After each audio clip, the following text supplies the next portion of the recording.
In Eureka Day, playwright Jonathan Spector's critically acclaimed comedy, we're dropped into board meetings at the elite and progressive Eureka Day School in Berkeley, California. But when a mumps outbreak hits this liberal oasis, the heretofore polite and PC 5-member board has to figure out what to do about it.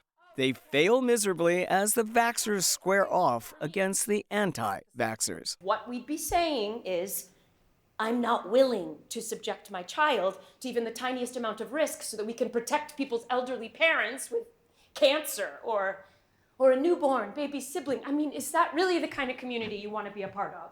Tony Award winner Bill Irwin and Tony nominee Jessica Heck lead the cast. Irwin plays Dawn, the head of the school and a compassionate, if flummoxed, leader. Heck plays Suzanne, a wealthy, devoted Berkeley mother who's made this progressive school her second family. Welcome, Bill. Welcome, Jessica. And welcome, Jonathan, joining us over Zoom. Jonathan, when you started to embark on writing this play, did you find that the wokeness among the 5-member board, the 5 characters that you wrote so beautifully, was ripe for satire? I started working on the play initially in 2016. It's really about people who are really committed to trying to live in a sort of thoughtful and an intentional way, and then, you know, the way that collides with a situation that makes that difficult for everyone.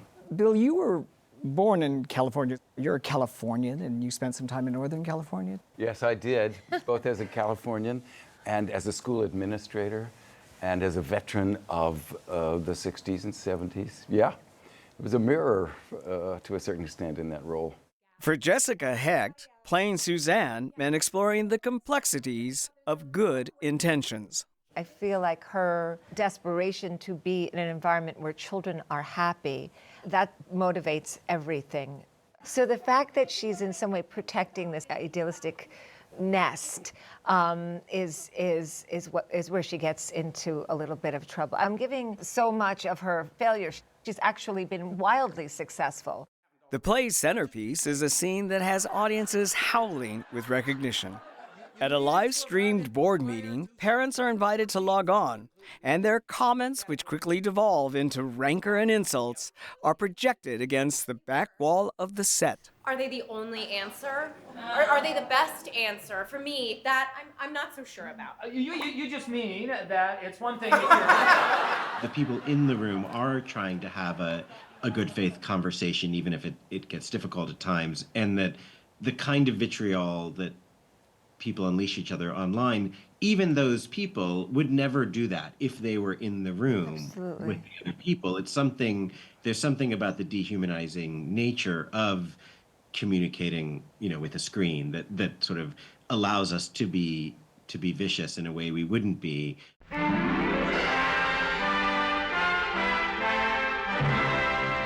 Since Dr. Jonas Salk's polio vaccine was approved in 1955, Americans trusted vaccines almost universally.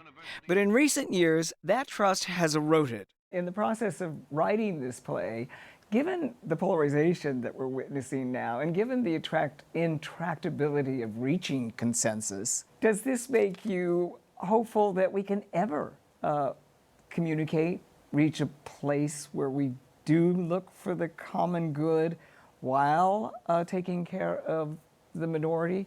I think it's an illusion to hold on the idea that we have some place that we're trying to get to, and then we'll get to that place and we will just stay there for, in perpetuity once we have achieved a certain kind of enlightenment as a society. I think it's always a struggle, and it's always a process of sort of trying to move towards the thing that you want to become as a society. And if you look at this play, does it make it more difficult to love this country or easier to love this country?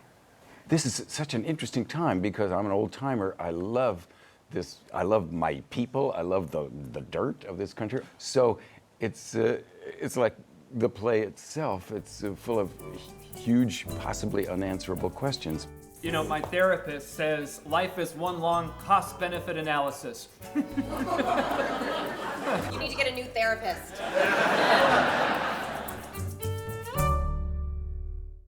To hear more from our discussion about Eureka Day, be sure to watch the full episode of Theater All the Moving Parts. I'm Patrick Pacheco.